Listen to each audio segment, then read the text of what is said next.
So what's up guys, for today's video, nandito na naman ako sa bundok, naghihintay ng pasahero at meron lang ako kikwento sa inyo guys.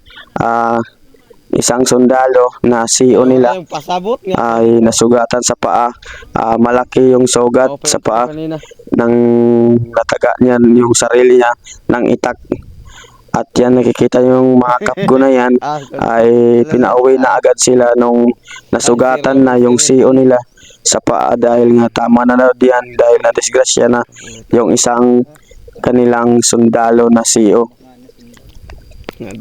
So ayun, tignan na, hindi ko lang binidyo yung CEO nila na may sugat, dahil nga bawal na videohan at i-upload sa YouTube yung sugat na may dugo. Kasi naman guys, ang dami ng dugo at nasugatan pala yung CEO nila, dahil nga sabi ng sundalo ay wala daw talim. So ganon, linalakasan lang talaga niya na taga, tapos dumaretso sa kanyang paa at doon na nagsimula ang kanyang sugat, or doon na nataga yung kanyang sarili. At yan guys ay nakikita nyo ay mga kagawad yan sa barangay Santo Niño, Muchong, Samar. Dito po, taga Samar po ako. Pasensya na po kung hindi ako magaling magtagalog, pero or mag voice over, sinusubukan ko pa lang guys. At talagang gusto kong itry na mag voice over para naman malinawan kayo. At sana intindihin nyo din ako at huwag nyo akong ibabas.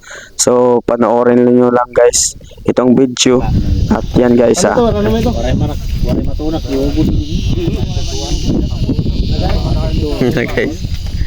Sige, kuan Nore, kitinangis nak di mo nyo gugutom nak. Nore yan, tinawala tayo. Nore nga taga dire. Kamo ko pras. Okay. Ang ikarga mo na niya ko pras. Ando temprano pa ko niya makani, alas 8 pakani. Igo gato papatuon mo. Ya, sakto lang kita daw. Sakto lang. Maybe baby. Suno.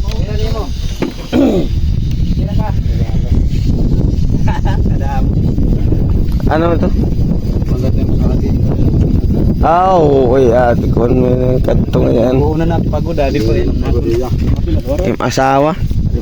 Kuya badi ngayon. Pagod lang ano mo yan. Welcome my home. Guys. Lakat-lakat ya di kagante sulduan. Yan. No. Hoy, guwak 50 puhunan. Ite. Dito nga din, damo ko na tagagbay. Ha. Korek nga pagaglayon. Damo ko na tagagbay. Ha? Damo dahil tagagbay. Kaya ko tagabayan ada. Haraman manok. Kasi kikinita ko kan aga-aga dito. Wag kinala ni. Sa Timarisa man ngayon. Kato sa kanyo. Diri kanina dito kanda mang bibi. Sa kanya yang sir masta dali. Dito kanara. Mong perejo kadto ara kaud kay. Napa-deliver mo sir kay. Wala ko bejoy makuan diri di man pwede. May dugo, kadam dugo. Nano? Sir? Kay nano? Sama tigbas pa. Yag tigbas?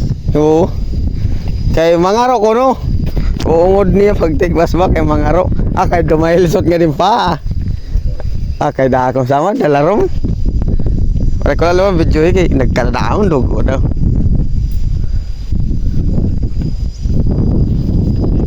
Wala ka sundan. Sakaya akon.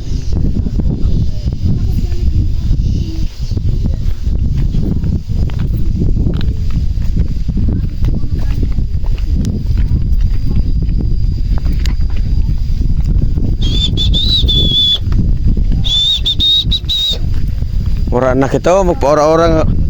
Oigo.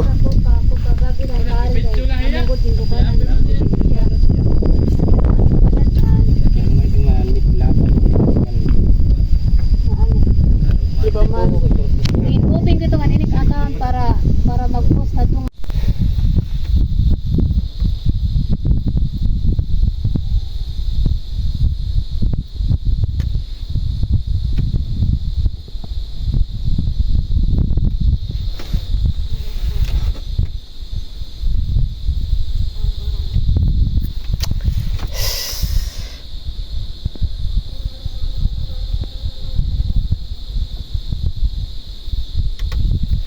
Guys, tatlong oras na ako dito naghihintay.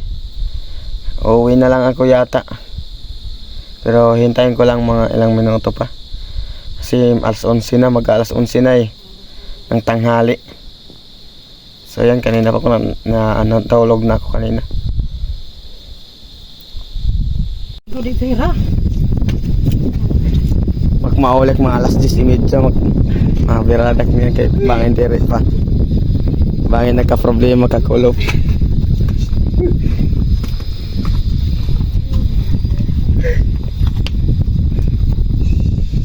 Napakuha nga ko ng journal lot niyang kopras. Anong oras? Ano nga ito mag-ihaliwat. Aba yung pagbalik na liwat. Parigo pa mati journal pag ikan namin. Duwalat ka sa ako. Halagad niya. Hindi na kami pipinanguntakin. Motor kay makurig ikipinanguntak kay. Nagmaan.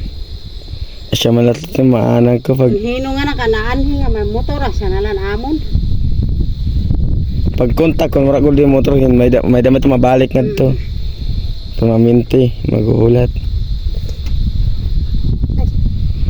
Nagma. So yan guys yan. Dito na ako sa taas kasi hindi ko sinakay si ate dahil may kasama siyang bata. Nanigurado lang din ako na baka matumba dyan. Yan. Sa paakyat na dyan. Yan.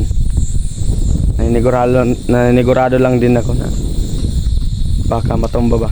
Tapos may kasamang bata. Yan yung dalawa. Yung dalawa nandun na sa barangay to. Doon sa aming barangay. Doon man kasi ito ibibinta.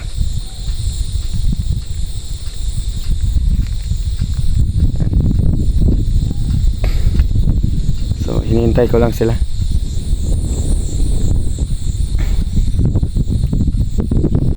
At yan yung kanilang trinabaho guys na gilid ng kalsada. Ha? At dito sumilong muna kami kasi malakas yung ulan. Sige. Yung kopra nga basang-basa na. At pamada journal na sumisilong sa mga puno ng kahoy. At pamada journal dumaretso muna. Ano kopras? Ganyan ito na motor ka kapo. Ano nagkuha?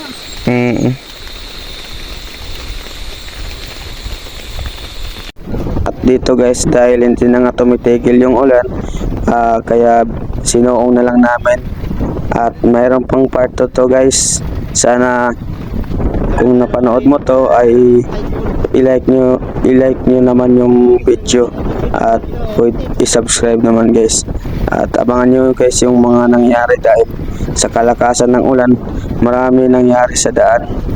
At nung binalik ko yung pasahero na sumakay sa akin ngayon, pagbalik namin ay may nangyari talaga na hindi naasahan.